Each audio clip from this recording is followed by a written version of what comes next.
The biggest selling album of 1998. Please welcome The Corrs. How lucky we are to be doing what we're doing, to be working at something that we're talented at. It really is a tremendous relief and a tremendous sense of fulfillment to have achieved as much as we have. If you work hard enough, anything can happen. It is beyond our dreams. We can play together, get on the stage, have the same dream, share in that. It's fantastic. Thank you very much. Feelings mutual. I swear it. Hi, my name's Leo Pearson. I was the programmer, sometime engineer and co-producer on Talk on Corners, and you're listening to CorrsCast. Hi, and welcome to episode 18 of CorrsCast. In this episode, we speak with producer Leo Pearson about his work with the band on recording demos for the project that would eventually become known as Talk on Corners. We hear him recount of a chance motorcycle accident that led to the beginnings of a humble recording studio setup. A setup that was perfect for when opportunity finally came calling. Hear how working with the band kick-started his career and how his deep appreciation still resonates through his work today. Enjoy. Welcome to CorrsCast. Thank you for taking the time and agreeing to come on. It's a real pleasure to have you discuss their second album, Talk on Corners, and your incredible involvement with it. I begin every episode of the podcast just so that the listeners can get some kind of backstory and understand how you came to the point where you were working with the Corrs or asked to work with the Corrs in any capacity. Sure. How did music start for you? Cast us back. Give us the story from it's usually quite a long story. Sometimes you could be as detailed or as broad as you wish or succinct as you wish. Just give us an idea of where you were in your life with music to the point where that involvement and that crossover happened, if you can. Sure, yeah, no problem. Thanks for having me. No, you're welcome. Yeah, I mean, interestingly, you brought back, I had to sort of put myself back, in that time and think about all this the last few days. And it's been wild thinking about it because I haven't thought about it since then, That's been the case with a lot of people I've interviewed for this. They have an incredible rich warmness about that time in their mind, how, it's 27, 28 years ago for some of the people I'm interviewed. And they're either at the prime of their career, they've gone on and won Grammys since, or their backstory is equally as interesting as the details of how and what they did on the tracks themselves. It's been incredible. They've all had a resounding warmth for the band, for the recording process, what they went through with them, and which is I didn't expect necessarily, and for people to say yes, there's a story to be told, and it's a piece of their career that they look back on in great fondness. So it's been. That might not be the case for you, but that's definitely been the case. It's been 27 years. I was trying to figure out if I was 21 or 22 at the time. But yeah, I bet my story is probably a little bit different to everyone else's. I think so. And that's what I'm really excited and intrigued about here. I mean, to try and do it as briefly as possible, I started out as a drummer when I was about 12 or 13 and did that for quite a few years. And then when I left school, I just decided I wanted to be an engineer, recording engineer for some, I think it was just, I saw a random cover of a book of a studio, like a mixing desk and all this kind of thing. I thought, wow, that's cool. So at the time in Dublin, there was only a couple of studios. There was one place that just set up a school, sort of recording school kind of thing. So as with most of these things, it was like me and my friend Oisin decided, we'll go and do this course, and they had a live sound course and a studio sound course, and he got the studio one. I said, all right, well, I'll do the live one then, which was a big mistake. But anyway, so we did that. It was terrible. Because they just didn't have a clue. They were only starting out. They're a very professional setup these days, but back then it was, in this sort of falling down building with barely any gear. So we left that quite disappointed and decided, let's just get some gear ourselves and start a Nice. little thing that way. So I had a motorbike crash that year, and I got a couple of grand on an insurance claim for you Wonderful. know. So that went straight into I think we bought an 8-track reel to reel, Beautiful. a little mixer, and crucially an Akai sampler, which Nice. was like, I think it was their begin an SO1. It was like their beginner first sort of model, and just started messing about with that. Both of us learning as we go. He was much more tech minded than I was. Like, he was the one who read all the manuals, and Mm, I would just sort of ride his coattails on that kind of thing. fine. So we were doing that, and then I just started making music myself and getting interested in the sort of electronic world, dance music, clubs, all that kind of thing. Oh yeah, I had made a few tunes. I met a producer called Howie B, and he had a label in London called Pussyfoot Records, and I Mhm. started putting out some stuff on that with another friend of mine, Stephen Mulhall. So, and this was kind of wasn't techno or house music. It was, at the time, you could put it, I'd say, in the sort of trip hop Nice. category. It was pretty experimental and kind of weird stuff. So I did that. And then at the same time, Oisin, my partner in the studio, he somehow, I might have this wrong now, but I think he got a job being a roadie for a band in Ireland called Clannad, and they were doing a big world tour. Sure. And so he was like, okay, well, I'm going to do that, because go and see the world. And Why wouldn't you? And it's Clannad, right? Like, yeah. right, so he's off doing that. And for some reason, I don't know how, maybe it was just the circle he was in then. He got offered this job to work with this band, the Corrs, and he was out with Clannad. So he rang me and said, look, there's this band, the Corrs, they want to do some pre-production. I think you should do it. And I was like, I've never worked with a band ever. I've never recorded a band. I've never, Wow. I've been in bands. Sure. So he was like, no, it'd be good for our little studio, and we'll get some gear that we need to do this and blah, blah, blah. So I was like, okay. And we bought this horrible sounding digital 8-track, an Akai DR8. I think it's like a 16-bit 8-track Yeah. machine. Yuck. And a couple of preamps. Not that I really knew what preamps were at the time, because like previous to that, all my musical endeavors were with samplers and Sure. sequencers and that kind of thing.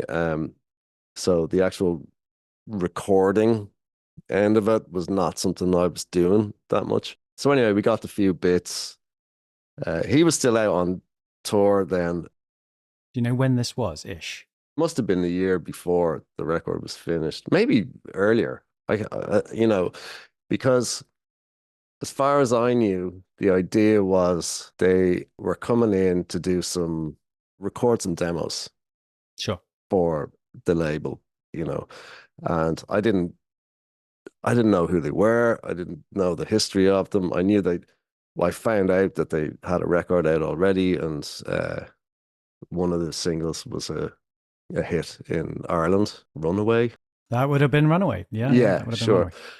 I mean, the thing to remember is this is not my world at all. Like, Which you're aptly describing. And it's super fascinating that it was, yeah, you've got this partnership with this friend. There's a roadie gig he's going on with Clannad. Yeah. And then he somehow asked, hi, we need to record some demos for a US label in Ireland. And he's like, oh no, we need to do this. Come on, you should take this. And it just seems so, as a lot of the back history and the story has been, so ad hoc, so spear of the moment, kind of, completely. what on earth? Like, you have to remember the inverted commas studio Yeah. is in my mother's basement. I heard You know? rumors of this. I heard rumors that it was a mother's Right. basement deal. Yeah. Okay. So it wasn't a studio at all. Like, it's funny, just before this morning, I was like, oh, well, I better look at, Wikipedia or something to remind myself of a few things. Yeah. And there's this sort of thing about Peak Studios, That's it. where it was Yeah, recorded. And I was like, sounds very professional, doesn't it? well, I didn't know about it. I was like, what the hell is Peak Studios? Then I remembered that it was my mother's basement. Wow. Yeah. Well, I totally forgot that that's what we just call it at the time. But the band came over to meet me and just to see what was going on. And that was fine. I think, like most of my career, I've sort of got on quite well by not really knowing who I'm dealing with or what I'm dealing with. Well, that's going to be that's not going to be a hindrance, is it? That's the no, thing. and it stops me. I never really know the weight of the situation, like for better or for worse. But it seems to have worked out well. So I met these girls and Jim, and we were just chatting about what they wanted to do. They were interested, as most people were at that time. Musicians in the traditional sense, all in the 90s, had an interest in, oh, what's that electronic sound, and what's that sort of dancey element? How do we get that into our music, So we chatted a bit about that. And then everything happened really fast. Wow. Like John Hughes, the manager, is just a high energy whirlwind, and he was just, slightly imposing figure, like, sure. but just the energy level is insane. And he kind of expects everybody to operate at that same level, So within, it was just so funny. There was a production assistant. I'm really sorry, I can't remember her name now. She was a really nice lady, and she kitted me out with a mobile phone. Was that the production assistant for the Corrs? Yes. So that would have been Emma Hill in theory. Oh, that sounds familiar. Yeah. Yeah, she was personal assistant to John and production assistant on their stuff. Yeah. Well, she was very nice. I think she sort of understood that I was young and clueless, in that situation. So anyway, next thing I know, I have a mobile phone, with a pull-out aerial. And, back that was a big deal back then. Like, and a file of fax and all this kind of nonsense. I starting to feel like an adult somewhat, and it was just very surreal, exciting. It, like I say, it wasn't my type of music. That wasn't what I had grown up listening to, but like a lot of sort of things I've been involved in, you sort of find something you do like about it, and then get stuck in, and looking back, like the other gigs I went on to do after that, that was sort of priceless training in pop sensibility, structure, pop structure, composition, just I was at the time I was making like 8-minute long experimental weird music, and then flip it into 3-minute pop songs. The learning curve for me was amazing. Like, it was really good, and I still, I still have that today. I got a lot out of it. Like, so anyway, we went in, we just started doing demos. While I'm asking them to stay, I only wanna play, and I ain't dreaming of D-Day, 'cause now I'm giving it up, showing it all, got to be me, finally not throwing it up. I'm 23, throwing it up, pulling in, finding the feel, speeding it up, slowing it down, because I'm 23.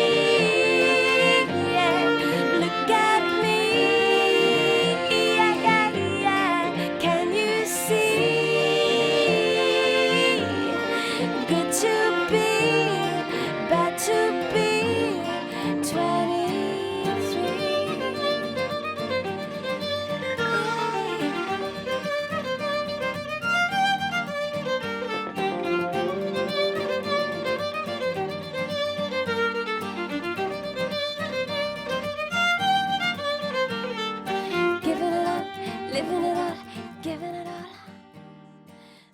might be wrong, but I think we were there for about 3 months. Wow. Yeah, it was a long enough time. Your mother's basement, 3 months. Yeah, yeah. And it was really funny because I remember it was during the summer, and like if we were doing, some tech thing, which I'd usually be doing with Jim, the girls might be out in the front garden, and then my mates would call in. Of course. And wonder who these, three attractive women were hanging around in the sunshine, So that was funny. But yeah, we chipped away, and I was recording then vocals, the violin, the bits of guitar. I think Anto Drennan came out and did some bits. Maybe Keith Duffy played. I remember meeting him at that time. I'm not sure if he was playing with us. He's generally credited with obviously bass and some percussion, so I'm assuming that kind of stuff happens. Yeah, the only thing we did, because we didn't do any drums. I all the drums were sort of programmed loops and stuff, and that's really what I was mainly there to do. So then we finished up. They went to America, and then it was like, oh, we need all your files. Oh, wow. Going to David Foster's place. Sure. And I said, oh, okay. How do I get them there? What do they need? Yeah. And I remember there was some confusion because one of my machines, I was like, oh, you need the same machine, the hard disk recorder. Yeah. But mine had extra memory in it, and theirs didn't. And then the tapes wouldn't load up, and that went on for a while. Yeah, because of the memory. Yeah. Yeah, I remember what that. Kind of tapes? Would have been DAT stuff then, or? Yeah. Yeah. Maybe they were backup. Maybe you backed up to DAT on those machines. Yeah, I think so. Yeah, usually around that it would have been a DAT recording. But I remember the David Foster's engineer getting sort of annoyed with me because he couldn't get the stuff loaded up. Wow. And but then we figured out it was because my machine had 2 gigs instead of 1 gig. Isn't that mad that you in your mum's basement had a better quality DAT recorder for backup than David Foster in LA? Yeah, well, no, I think it was actual the multi-track machine didn't have enough memory. Yeah. Or I had, for some reason, we had put in extra. I don't know. Yeah, it was some stupid tech thing, though, But yeah, anyway, the point being that it turned out they decided they were going to use a lot of the stuff that I had recorded. Beautiful. Now, keep in mind, that was the first band I ever recorded, so I was kind of surprised by that. Then I think I remember doing 2 other sessions, not in my mum's basement. We did a session in Dublin, Stephen's Green, with Ray Feehan playing drums. I don't know if he ended up on the record or not. Not to my knowledge. Okay. No. And then we did myself, Tim Martin, R.I.P. Yeah. And John did Little Wing in Westland, and that was the longest recording session I've ever done, as in straight hours. Like it was probably about 20 hours straight. Oh my Lord. And I remember leaving at about 5 a.m. absolutely shattered, Wow. And John was grand, Yeah, he's just like, right, we're still going. Yeah. Wow. And it was kind of like Tim was a real old school engineer, and that was water off duck's back for him. But I couldn't believe it, and I've never done anything like that since. When I'm sad, she comes to me with 1,000 smiles. She gives to me free. It's alright, she says. Take anything you want from me. Anything.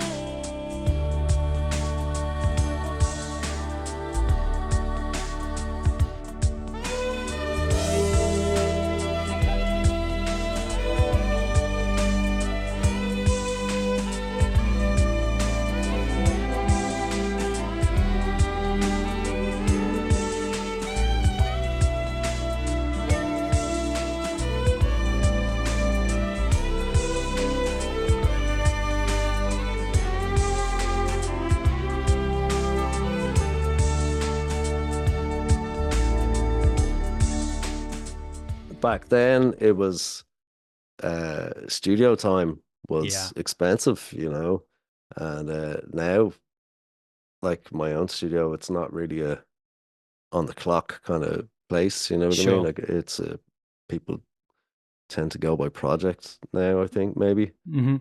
I don't know. I mean, there's just not many commercial studios left, so.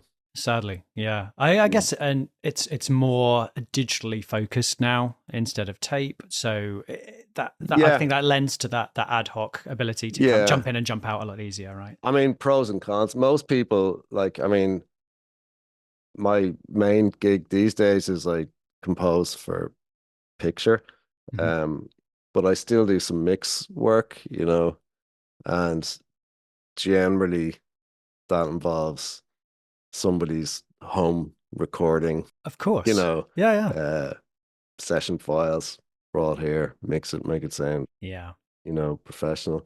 And I don't do a lot of that stuff, but a lot of the engineers I know from back then, that they're mix engineers now. They're not recording engineers anymore, you know. It's mad but sad. Yeah, because the mix job now is a lot of repair work, you know, and rather than vibe work, you know. And that's the key, isn't it? That you're making the vibe out of the repair work almost to give it that sheen. You have to. Yeah. So yeah, it like I say, very exciting time for 21-year-olds, you know. Back then, and it's certainly those couple of years for me were all big band, major label stuff, back to back, up until Napster, I'd say. You know? That's an all too familiar story, really. Yeah. It was funny because, you know, a lot of people I might work with today have no experience of that system, working for major labels and how and what goes on and how that works, and definitely a bygone era, you know. Yeah. Casting you back to them first coming in, and you mentioned they're looking to demo some tracks for the label in the US. Did they come in with, do you know how many songs they'd come in written with, or was it literally they had put nothing down? They had songs. Well, there was no tapes. Like there was no I was the one that was supposed to record these ideas, you know. But I have to say, as far as I remember, the songs were pretty fully formed, you know. And it was interesting how the individuals would have, you know, oh, that's Jim's song, or that's Sharon's song, or that's whoever's song, you know. Do you have any recollection of which goes to which?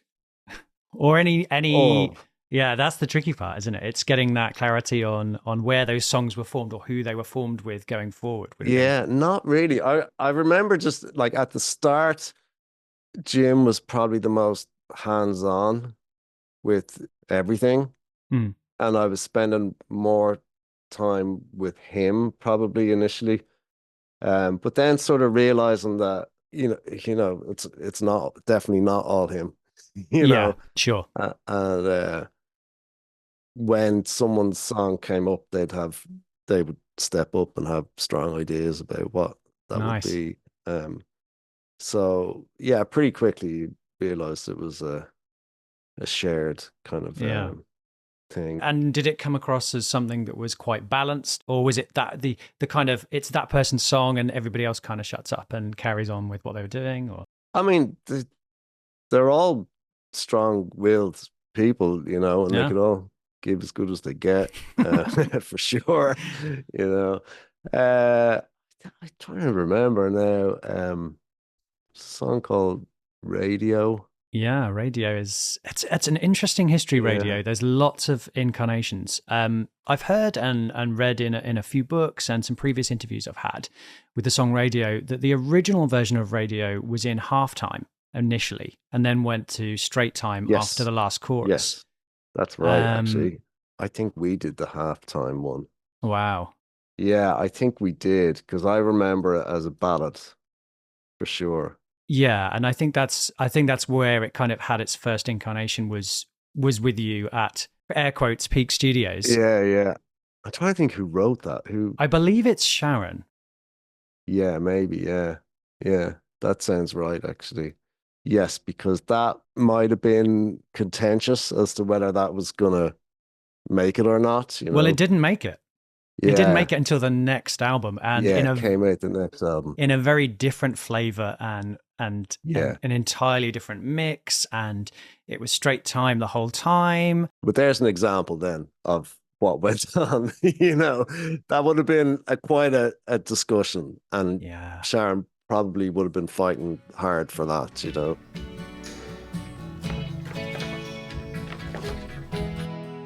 I leave my bed and I try to dress, wondering why my mind plays tricks and fools me into thinking you are there.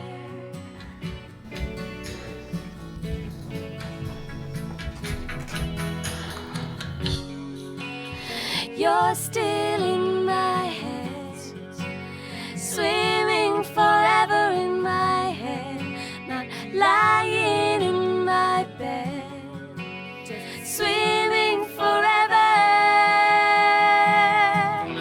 So I listen to the radio and all the songs we used to know. So I listen to the radio, remember where we used to go.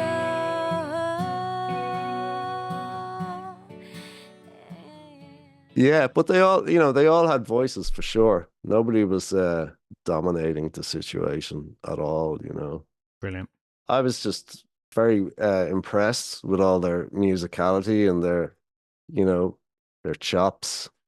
They could play. That's the thing. It's when you get them into a room together and you're trying to make something, that's where they shine, right? And that's what David Foster saw when they went to try and get a record deal with him, that he saw them play live and was like, yeah, no, these people have got it. So Yeah. It was funny because I think I might be wrong here, but I think they just moved to Dublin at the time. So Dublin was kind of new for them.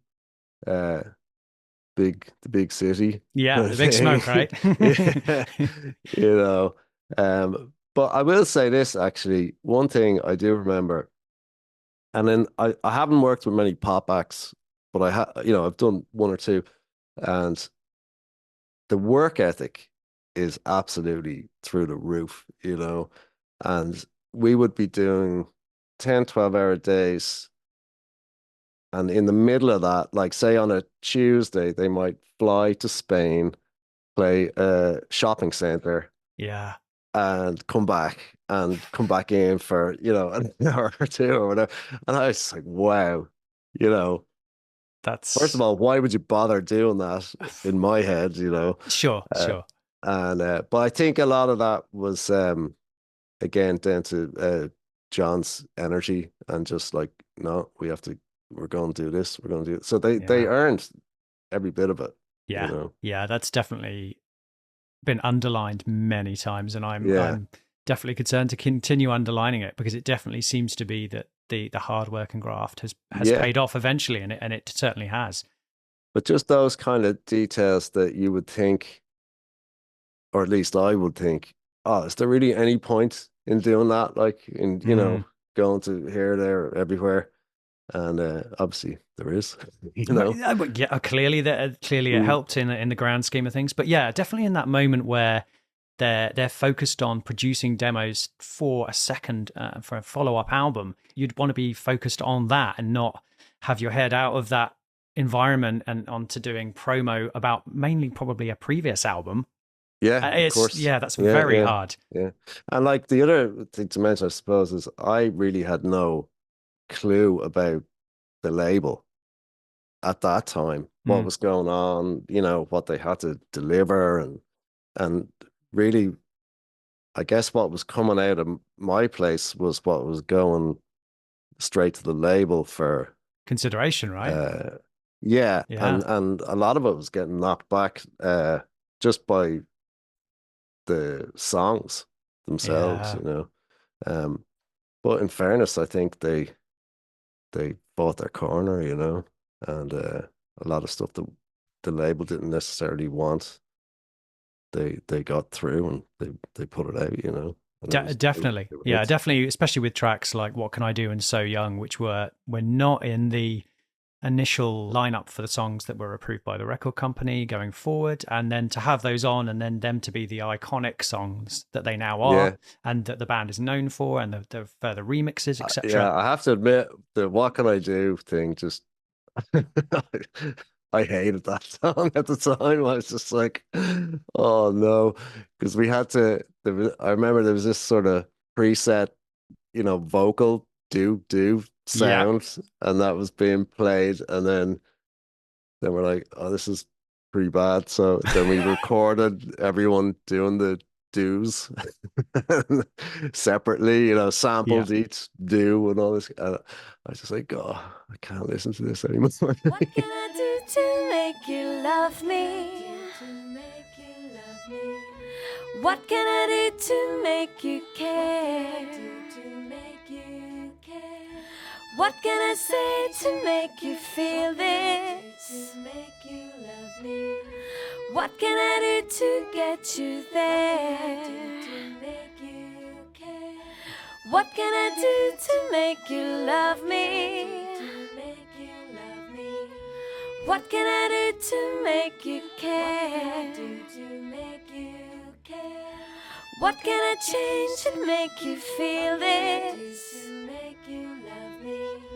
What can I do to get you there and love me?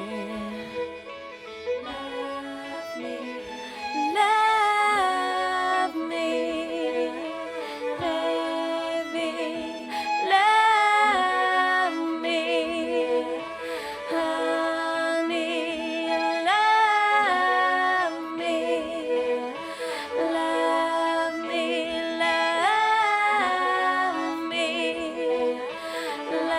love me, love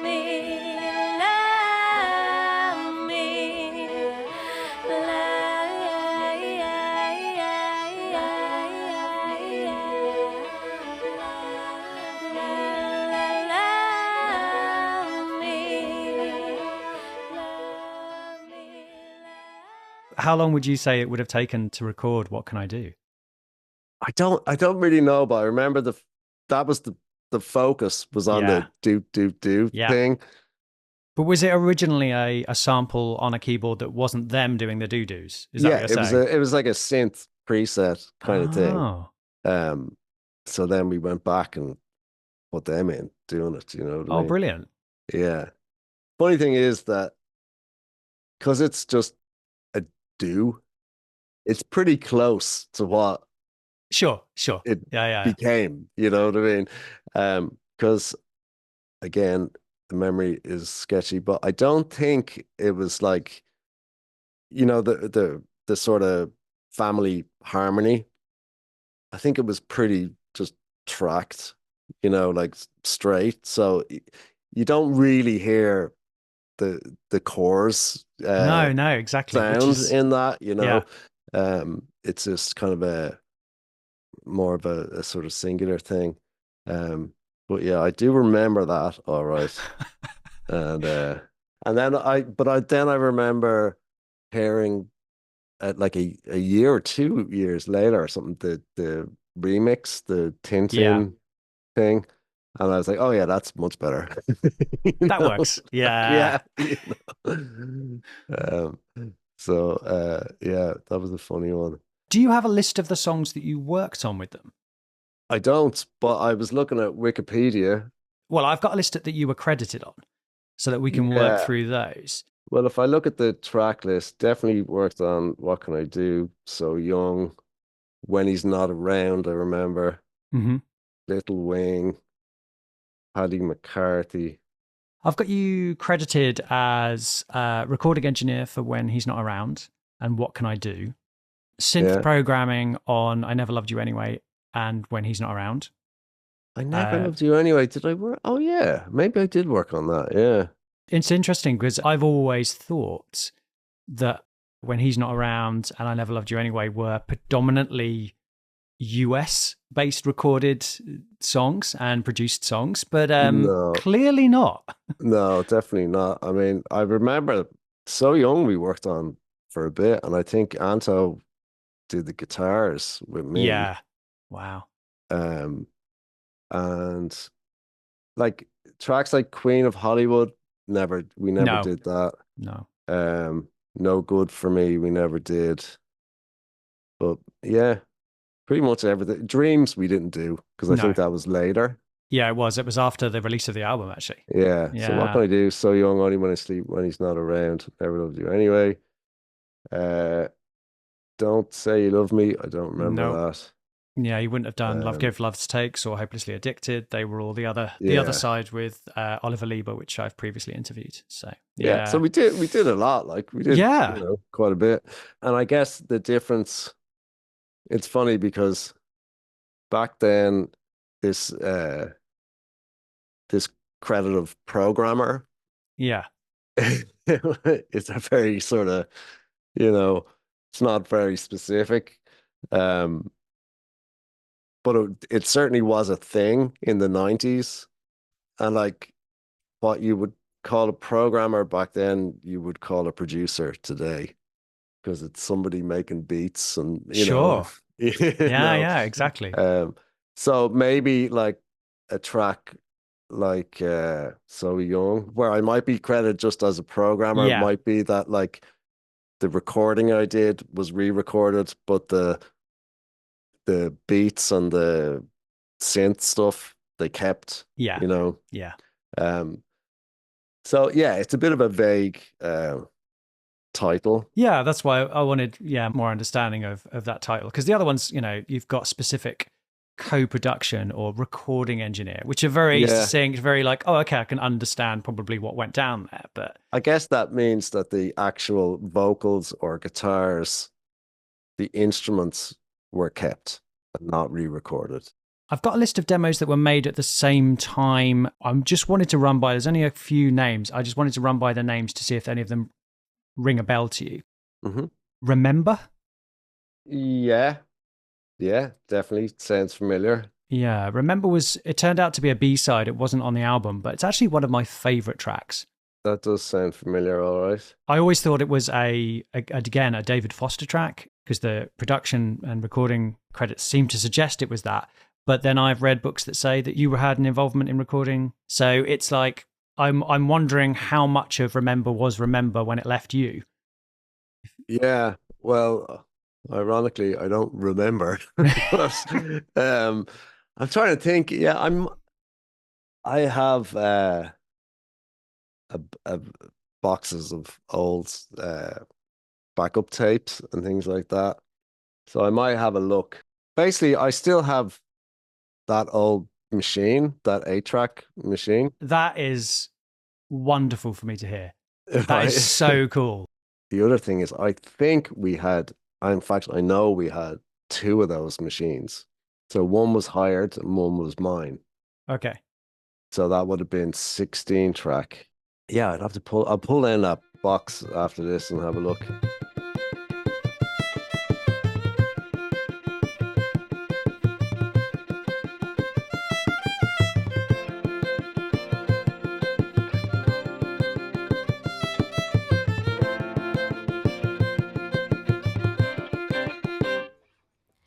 True, remember like I do.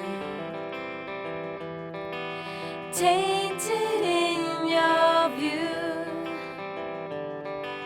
just a dream or two away from you. Isn't it true? Do you remember like I do?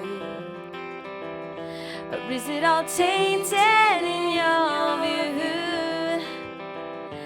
Could I be just a dream or two away from you? Do you remember? As I remember, do you remember? Just a dream. What I remember.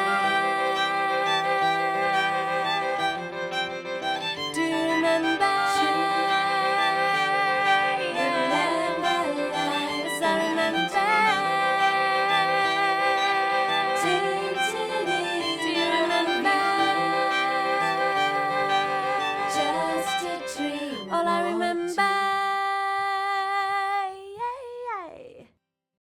I certainly got that credit programmer a few times with other acts as well in the 90s, because if you remember, bands, guitar bands or whatever, they wanted, there was always this electronic element that everybody, it was like a fashionable kind of Definitely. edge.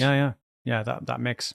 Loads of times I would just get brought in as the guy who knew how to use a sampler or knew how to program a synth or whatever, Yeah. And I did that with plenty of people, but didn't necessarily.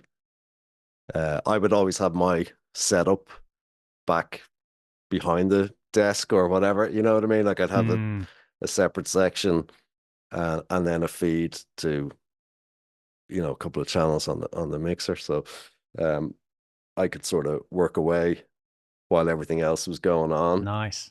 Yeah, it was good. It was good fun. It was always good fun because it was much more creative than the engineer, say. You know, it was that sort of line between producer and engineer and composer to a certain degree. You know what I mean? Like, so. Which I think leads well on to what was originally known as Paddy McCarthy. Oh, yeah. It is the instrumental on the album, which they were already successful and known for having instrumentals throughout the other pop and rock songs on the first album. This is the only instrumental on this album. So it's set completely apart.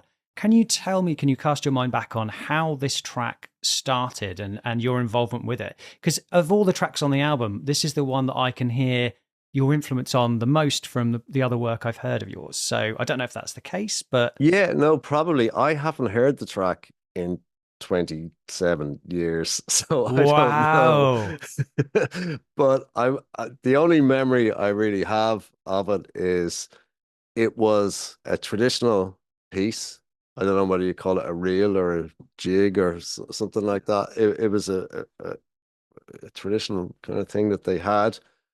And at the time I was getting, because I was still on this record label in the UK, so I was getting vinyl delivered, sent to me, coming through the basement and listening to that before they'd arrive or whatever. And they were like, what's all that about? And I was like, oh, it's just this other stuff that I do, They're like, oh, well, we have this track, and they just sort of left. They're like, here, do whatever, have a go with that kind of thing, And yeah, I don't think I spent a lot of time on it, to be honest. I think it was done pretty quick, and then I see, looking there, Jim is down as a producer, so he must have been sort of looking over it or something, but I would have said there's no way that's going to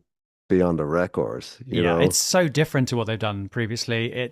Yeah, I thought it was, not that it was throwaway, but it was just a different thing. Maybe, when they did these special editions or B-sides or whatever. Yeah.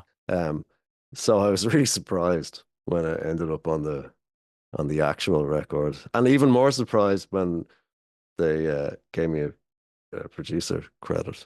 So that was good. Wonderful. Because back then that was worth money. Yeah. Back then, yeah. It's still very much a fan favorite, because I think because it stands out as different on the album, but it still has that. Yeah, I must listen to it again. Yeah. I can play it for you if you want now. If you want, it's up to you. No, I'll do your own time. Yeah. I'm afraid of what my reaction might be. Or you might be fearful that I start playing the doo-doos on What Can I Do? Right? You just storm out. Make it stop. Yeah.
Well, no, look, I know I might be sounding a little bit flippant about what was done and stuff, but really it had a huge impact on my career and my Mm, approach to music. I'm forever grateful for that opportunity, you know. yeah. I'm probably more so now looking back than at, you know, when you're in your early 20s, you don't really give a shit about anything, you know. Your So blinkers are on, you're just doing what you need to do. yeah, it didn't really register with me that much. And like I said, at that time, I just went from, I think I went from them to U2 Hmm.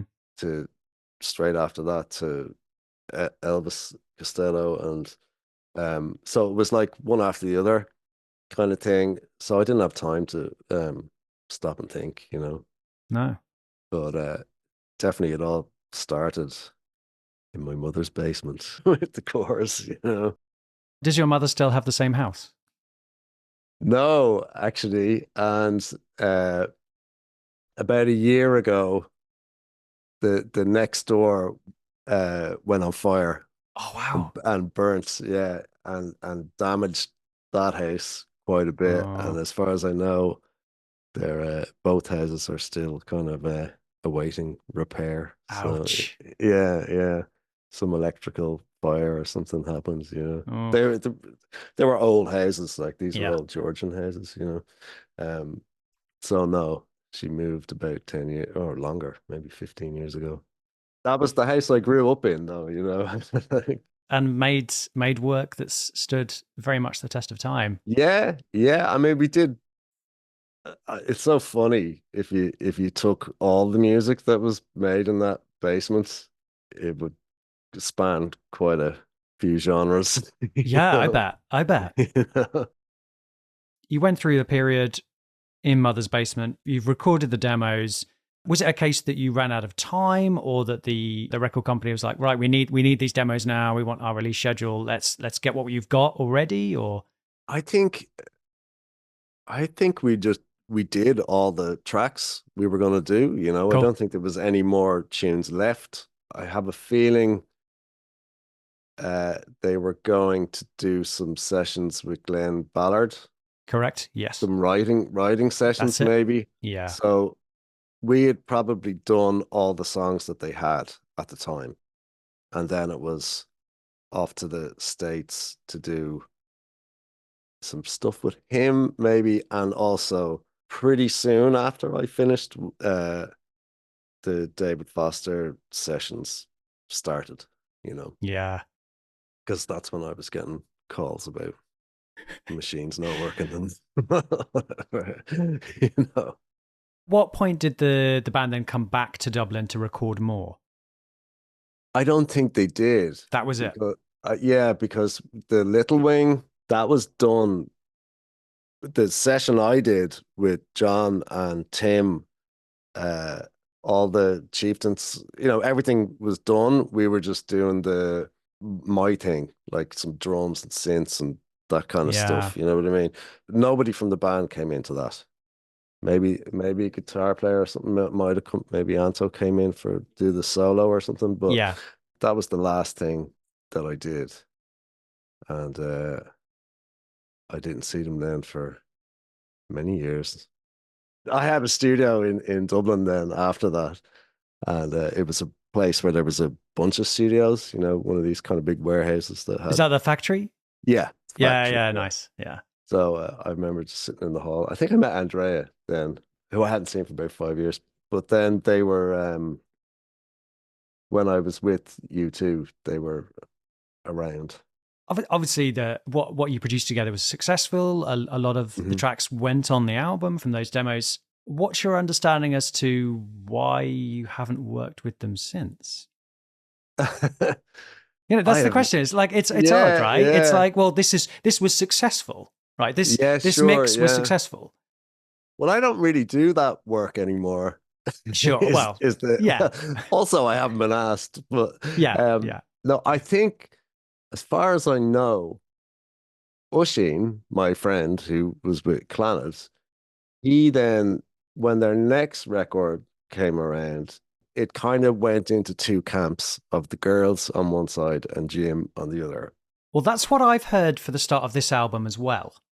For Talk on Corners. Yeah, which is interesting to hear how gelled they were with demos to begin with. Yeah, certainly there was that dynamic of three girls versus one boy, but they were all there together all the time. Now, from what I hear, the next record, they weren't all there, and they had two separate sort of writing production spaces. My friend Oisin put his money on Jim, and he worked with him in, they had a space, but most of the stuff for the following album was the girls. You'll never understand it, you never will see. I'll hold it in my pocket, I'll keep it for me. You'll see when you're not looking, you'll look and not see. You're blinded by my honey, my own mystery. Strange is a rainy feeling, reeling, rolling, reeling. It's uncanny. Yeah, yeah. To you and me, yeah. Supposed to be, yeah, yeah. So uncanny, yeah. It's uncanny.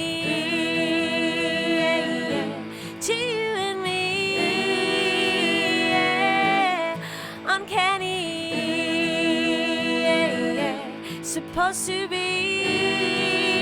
yeah, uncanny.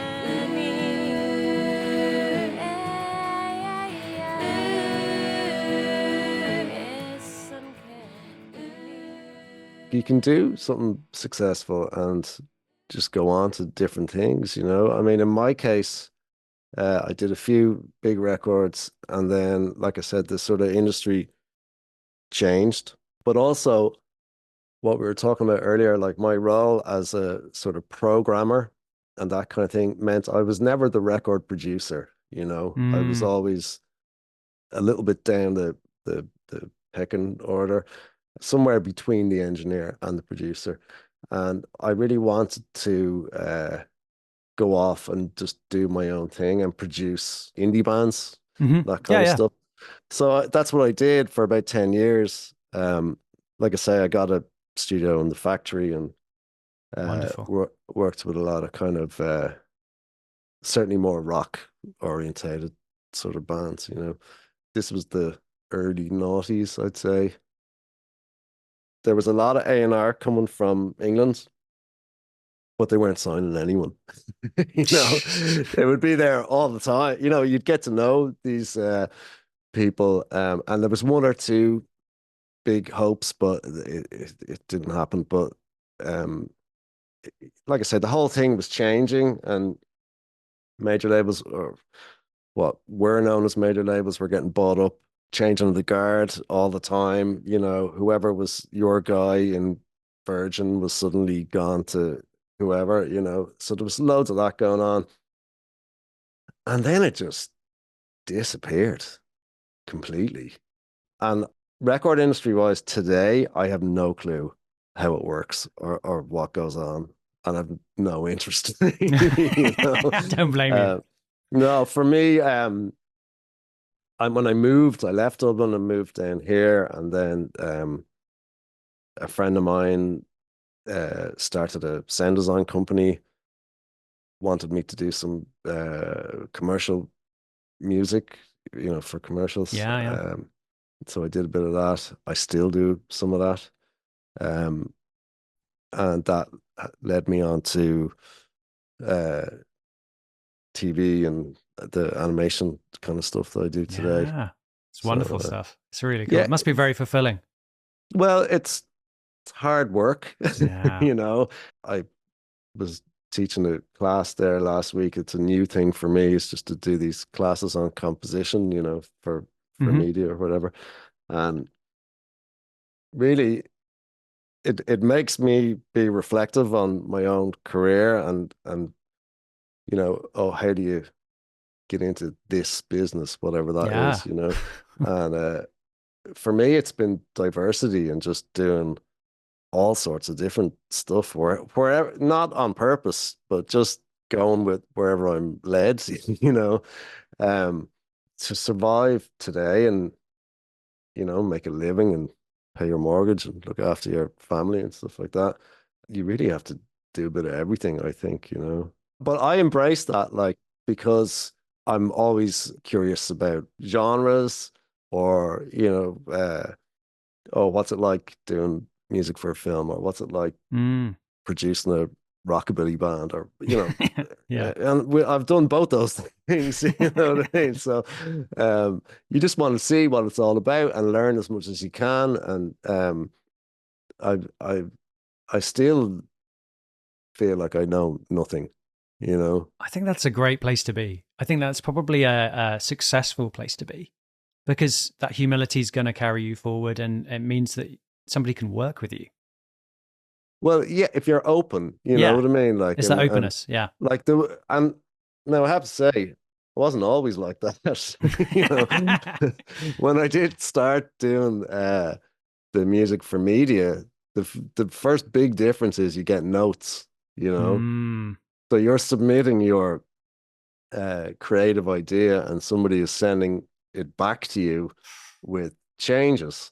Yeah. And like, as any musician, you know, there's an ego there that you have Of course. to negotiate. And luckily I'm over 10 years in on that kind of thing, so I'm okay with that. And I realized that I'm just part of a process to get something done. But I do have you know, I've plenty of musician friends my age who might think, oh, here, give us a go at that. You know, how'd you get into that? I'd be good at that. And you're like, no, you wouldn't. Because if someone said, no, this is all wrong, go and do this, you'd throw your toys out of the pram, Literally. you know what I mean? Yeah. So it takes, you know, you just have to reframe every now and again. And like, for me, it was, yeah, I'm a musician, and I don't have the neck to call myself a composer. But if I see myself as a filmmaker, you know, as one of the crew that are trying to make this visual audio piece, then I'm okay with everyone chiming in and making changes and doing that, because we're all doing it together, you know. Yeah, it's focused on that one goal that's going to be creatively good, hopefully, right? Yeah. Well, the thing, like, I mean, music is the only art form that everybody on the planet has an opinion on, you know? Yeah. So, like, I don't have any really strong feelings on sculpture. Yeah. But, you know, any sculptor will have an opinion on what they like musically. Yeah, completely. So. Completely. It's been really wonderful to touch base on something that's now 28 years ago, and have an understanding of the Irish-based start for the demos for Talk on Corners with you. So thank you so much for being so generous with your time and recollecting what you could of your time working with the Corrs back for Talk on Corners. So thank you again. No, thank you. Thanks very much for having me. And it's, it's been fun to basically remember the start of my career, which is what it was, you know. And what a wonderful career you're going on and continuing with. So yeah, again, thank you so much, and bye for now. Cheers. Thanks very much, Simon. Thanks. Nice to meet you. Bye-bye. Another thank you for Leo's time and agreeing to come on the show. His insights from this early recording state of such a huge album for the band was a complete joy to discuss and to record for you to hear. I purchased and ended up servicing by hand the original Akai DR16 digital recording equipment used by Leo and David Foster to be able to restore the original DAT backup tapes for this episode. Leo briefly mentioned a further recording session with drummer Ray Fean for the demos. I was able to catch up with Ray, who in turn confirmed he recorded live drums in Dublin, as well as an alternate take that was also recorded by drummer J.R. Robinson in LA for the song What Can I Do? But ultimately neither were used, as Jim favoured a more electronic sound to move forward with for the track. Thank you again for the wonderful feedback from the last 2 episodes. It's been incredible and humbling to hear how these new insights have made your listening experience with this second album evolve and deepen yet still. Please, if you can, leave a review on the platform you're listening on, and a special thanks goes out to those who have taken the time to do this via the Apple Podcast app. If you wish to contribute to the show's running costs, this can be done via Patreon at patreon.com/CorrsCast, a link to which can be found, along with all the other socials, at www.CorrsCast.com. Until next time, you've been listening to CorrsCast. Thank you for listening, and keep on coring.